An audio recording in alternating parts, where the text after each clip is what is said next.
With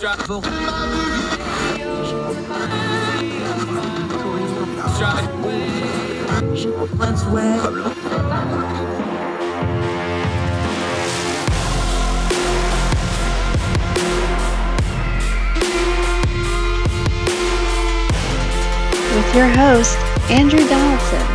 This is Heard Tell.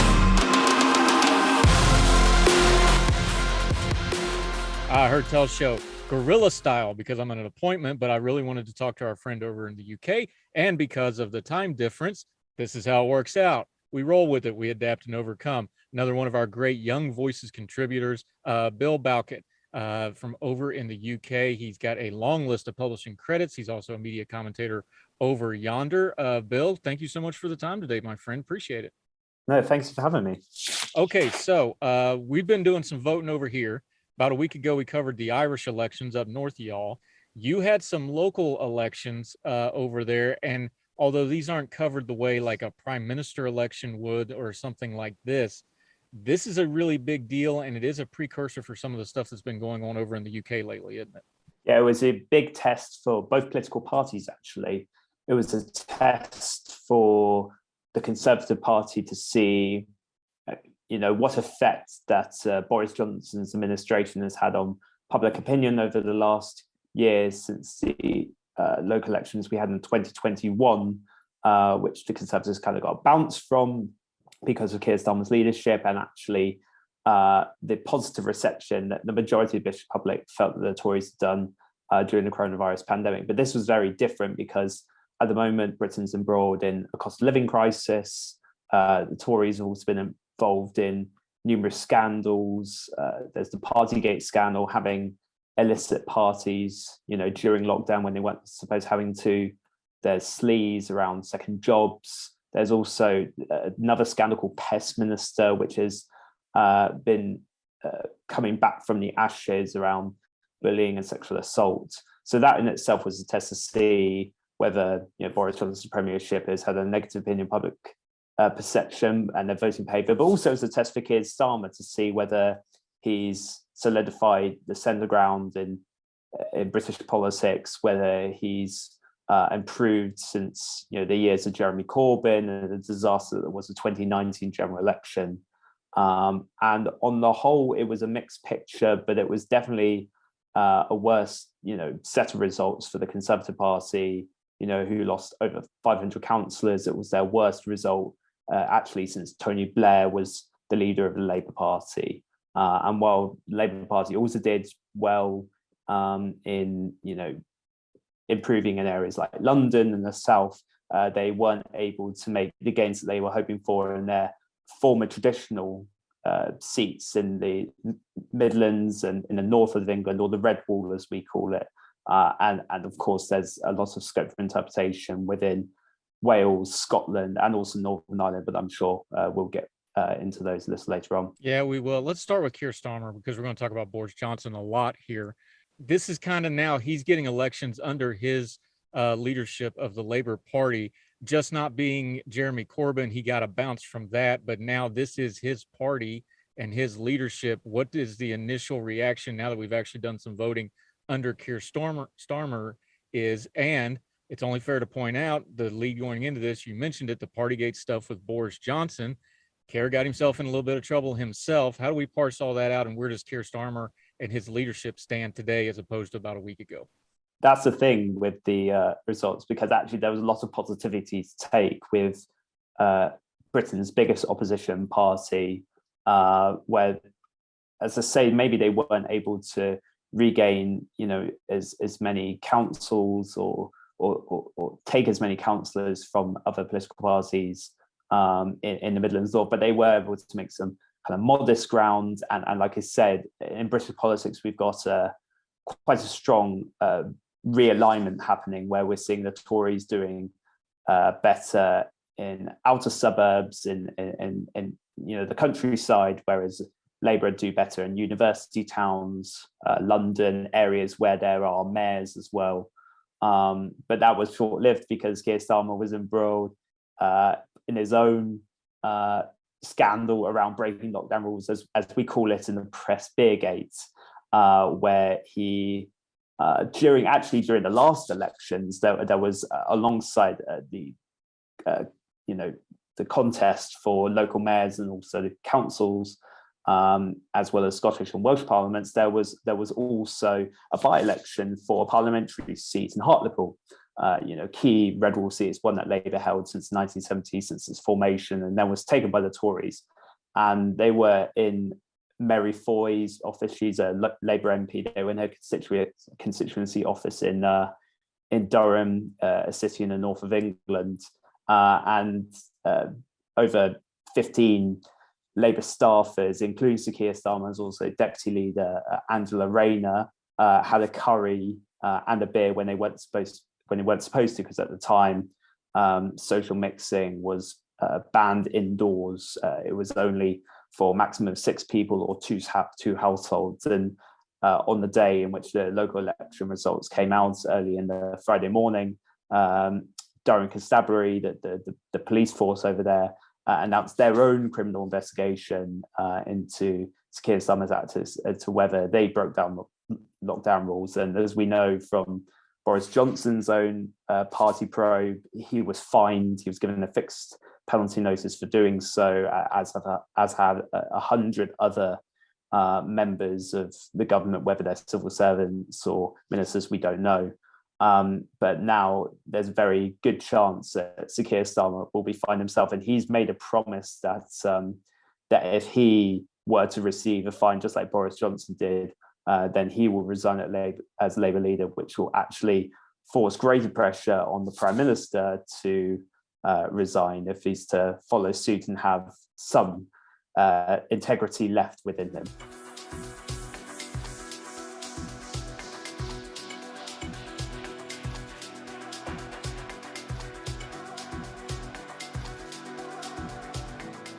Yeah, Bill Bowkett joining us from the UK, another great Young Voices contributor and a great commentator in his own right over there. Make sure you're following him.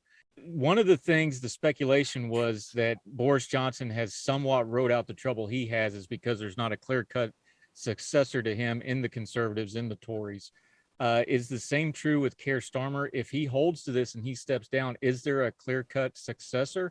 Or could we be in a situation come the next general election where both parties are kind of scrambling for leadership at the same time? That's certainly the case. I think, at least in the Tory party, there are several possible contenders to step into number 10 Downing Street. You've got the Foreign Secretary, Liz Truss, who's been centre stage in negotiating a way out of the Northern Ireland Protocol. She's also been integral to making all these post-Brexit trade deals with countries like Australia and New Zealand and other countries. Whereas with the Labour Party, there's a bit more open scope for who to take over. I mean, but the problem there is that even with American listeners, it's the same with British listeners or British people, is that there's not really any standout figures. I actually looked recently in the most recent YouGov polling into the most popular Labour figures. That's not just MPs. It could also be mayors like the Mayor of London, Sadiq Khan, or former prime ministers like Gordon Brown, Tony Blair. And I think it was only Yvette Cooper, who's the shadow Home Secretary, that came out as the highest current sitting member of Labour's front bench, and she was 7th. I mean, on top of my head, there's people like Wes Streeting, the Shadow Health Secretary, who's a very eloquent speaker, very moderate. Lisa Nandy is the Shadow Foreign Secretary, and she's very tough when it comes to the Uyghur Muslims in China, and also criticising the government's levelling up strategy to make Britain more equal, more fairer, more financially prosperous. But the problem there is that ask any normal member of the public, to name, 10 members of the Labour shadow cabinet, you'd really struggle to probably list half, list 4 or 5. So there's definitely people who could take over Starmer, but they would also have, an extremely difficult job in not only, resonating with the British public, but also, creating a vision which they see as moving on from 12 years of Tory rule, especially since the Tory party are now moving further left on economics, since they've introduced all these tax rises around national insurance and VAT. It's kind of got to raise the question as what the Labour Party actually offering nowadays. That would certainly be the question that Sir Keir Starmer, or indeed any future Labour leader, will have to answer. How much of this is because British politics is like anywhere else? Like you've mentioned, the Tories have been in charge for quite a while. There's got to be just a fatigue factor with some of it just because they've been in power for so long. But like you said, you also have this dynamic of the post-Corbyn Labour Party kind of trying to figure out who they are. And then in these results, there's definitely something to be said. There's a bit of a rural and urban divide, as we would call it in the States, with some of these results. How much of this is, yeah, there's a fatigue, but the Labour Party is still going to have to come with some kind of a cohesive vision here if they're going to take the leadership? Yeah, that's totally true. For the last at least 4 years, at least before the pandemic, the overarching issue was Brexit and Britain leaving the European Union. Had that referendum where the majority of the public said that we'd be better off being outside the trading bloc, the intergovernmental organisation, and the Labour Party under Jeremy Corbyn's reign, weren't standing for it. During the 2019 general election, they actually had in their manifesto that they would have a second referendum on the Brexit deal. So Labour would essentially go to the European Union in Belgium, negotiate a deal, and then have a referendum where they would campaign against it.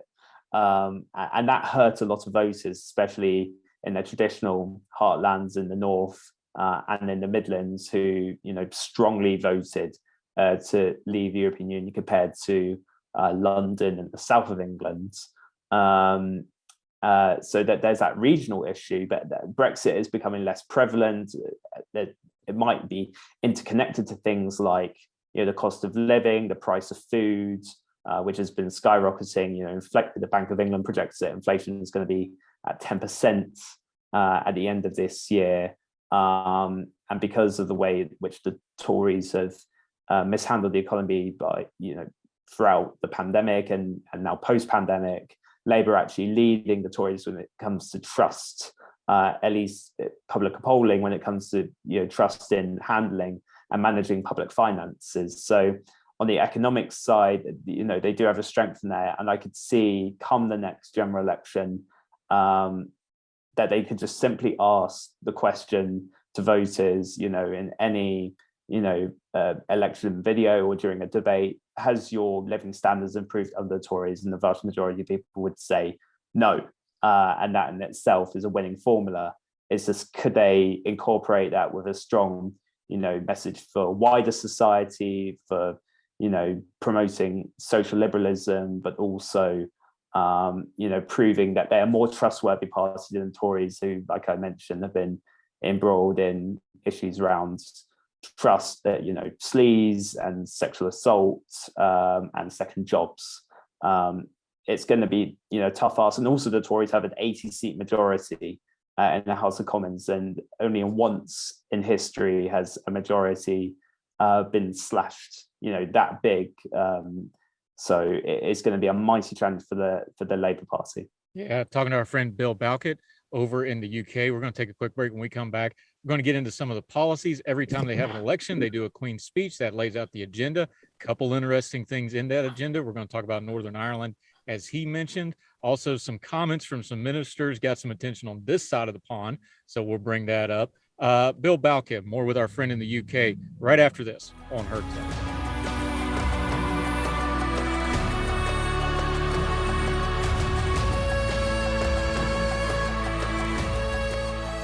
Welcome back to Heard Tell. We're talking to our friend Bill Bowkett over in the UK, talking about their recent local elections and the wider ranging implications there. Let's start where we left off, though.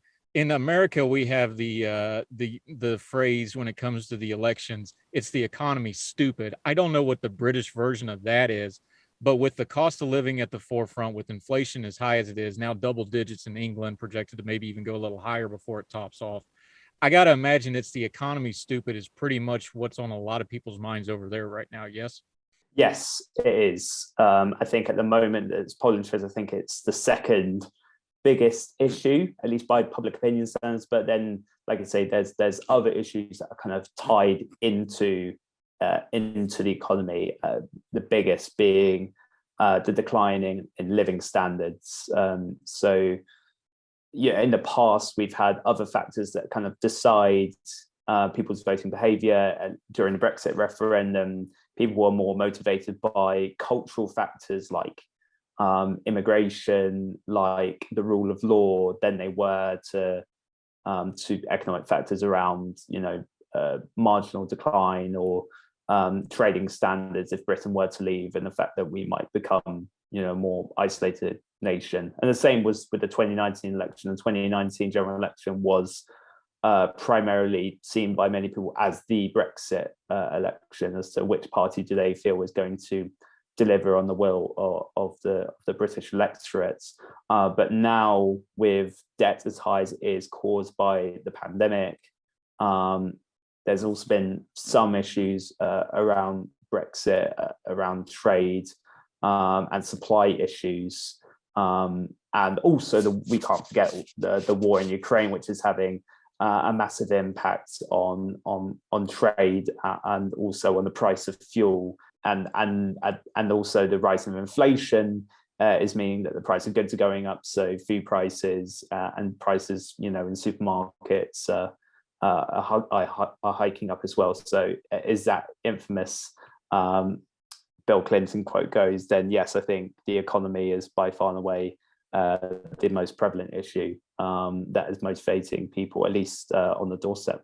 Now they're talking about the Tories, Bill Bowkett joining us here on Heard Tell. They're talking a lot of policies here, but we're just kind of looking at it from the outside. You're there, you tell me, because of the COVID policies, because of the adjustments from Brexit, because of their tax policies that you already touched on, because of the NHS policies that they've been working on, fairly or unfairly, however you want to parse it out, they're kind of painted into the corner that they're going to have to fight out of. And I don't think they've got a lot that they can really do here, do they? They have some legroom, I feel. At least when it comes to the economy, they can. Boris Johnson, should he be, the Conservative Party leader come the next election, which is most likely to be either 2023 or even 2024, then they would say, but we didn't have a war and we didn't have a pandemic, in our election manifesto in that case. And as we saw with the Queen's speech, there's a lot of red meat policies which are, going to be put through the Houses of Parliament over the next parliamentary year. We've got a big bill when it comes to regulating big tech. We have a very big bill, the National Anti Borders Bill, which is supposed to hung on illegal immigration. There's a deal agreed with the Rwandan government to send asylum seekers trying to enter the UK and send them to the Central African country. And many of these red meat policies are being proposed not only because they were in the Conservative 2019 manifesto and they have to deliver on them, otherwise they're going to lose, a couple, many votes. But it's also being seen and interpreted, at least by some politicians, as an appeasement from Boris Johnson over distrust within his own Tory ranks over the way he's handled the economy, his behaviour during the partygate scandal, and whether he misled Parliament in the process as well. So when it comes to that next election, when it does come around, this is the pivotal question, is that the Tories have been in power for 12 years now, and they've got to ask voters and really appeal to them, because there are going to be some who are going to be apathetic, and many people aren't turning up to the doorstep as much as they were. Actually, the turnout in the local elections was just over 30%, which is an incredibly low number. It's half of what you normally see at a general election. So they really have to the brand of Boris Johnson, along with, the appeal of conservatism, modern British conservatism, has to stick. Otherwise, they're at risk of succeeding to the Labour Party, which to them would be a economic and a social disaster. Because of what transpired before with Brexit, with the changing in power, with Boris Johnson's own rise to power, has it been a blessing or a curse that everybody kind of admits, like, this general election is going to be out in the future? It's going to be at least another year in the future, probably. Is that a blessing or a curse to the Tory party that's trying to readjust on the fly here?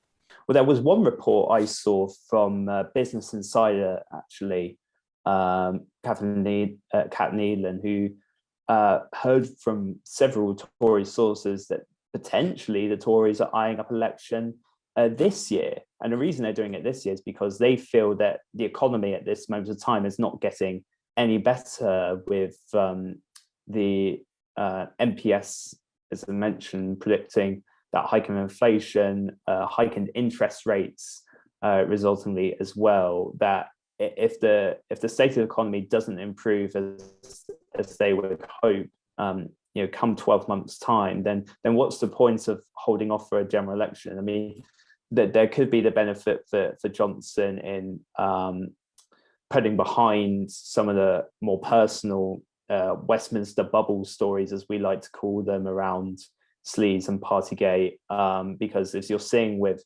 public opinion, I think in the most recent Survation poll, it showed still that a majority of the British people want Boris Johnson to resign, and that a majority see him as a dishonest politician. So that in itself could be an advantage, but then that would give also Labour the chance to make more ground. We've got some really important by-elections for parliamentary seats coming up. We've got the Wakefield by-election, which was caused after Imran Khan, a Tory MP, was suspended for sexual harassment, and then we've got another in Tiverton and Honiton by Neil Parish, an MP who was caught watching pornography in the House of Commons chamber.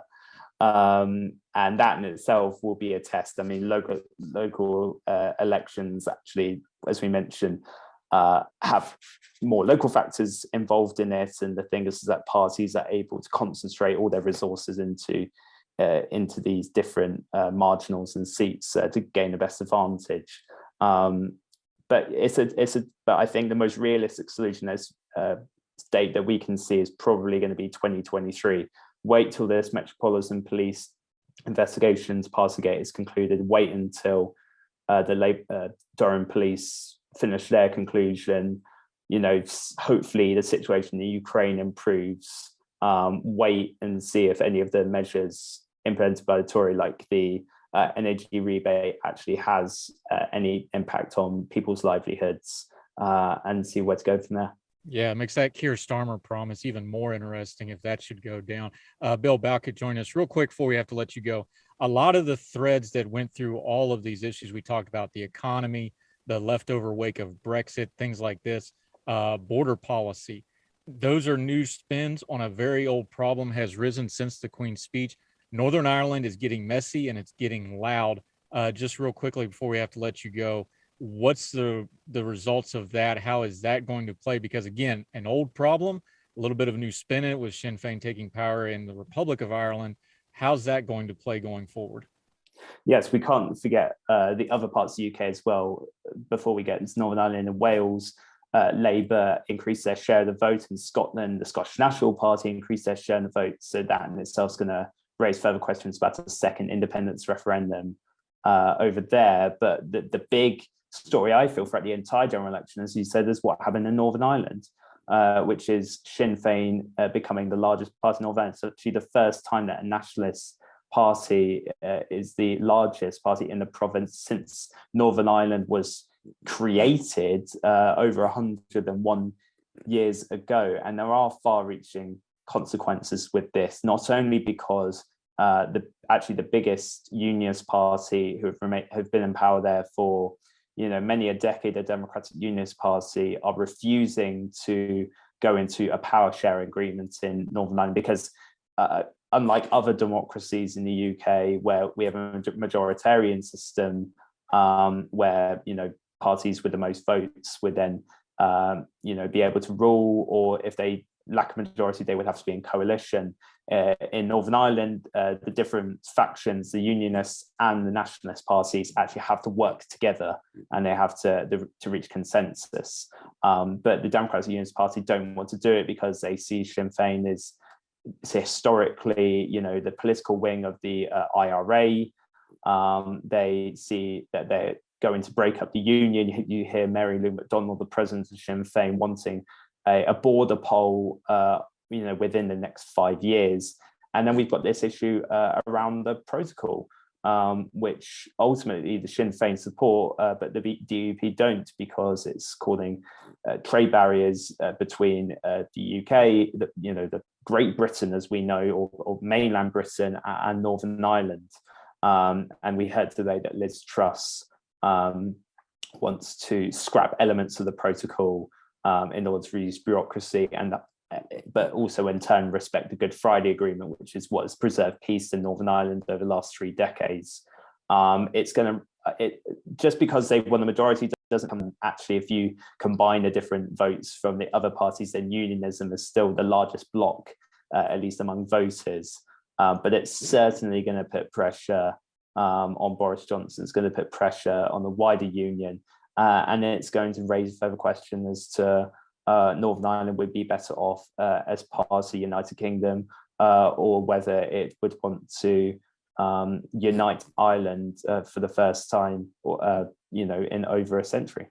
Yeah, very interesting times. We're definitely going to have you back again to continue to cover this, because it's not going to get less interesting in UK politics. Our friend Bill Bowkett over in the UK, my friend, until we get you back on Heard Tell again, let folks know where they can follow you. You have a lot of writing credits. You have a couple things that you have going, also your social media. Let folks know where they can follow you until we see you again, my friend. Sure. So if you want to read any of the content that I and the team at Reaction do, a commentary news website based in the UK, then please do subscribe. It's www.reaction.life. And if you want to follow me on social media, then it's at Bill_Bowkett. And if you're an avid television or radio listener in UK, then you'll probably see me on either GB News or Talk TV. So I'll be around, but if you're interested in British politics, then it's definitely worth paying £80 British for a Reaction subscription. Yep. I watched some of your clips. You do good work, my friend, and hope to have you back soon to talk a little more UK politics. Appreciate your time today, Bill Bowkett. Thank you so much, sir. Thank you so much. Appreciate it.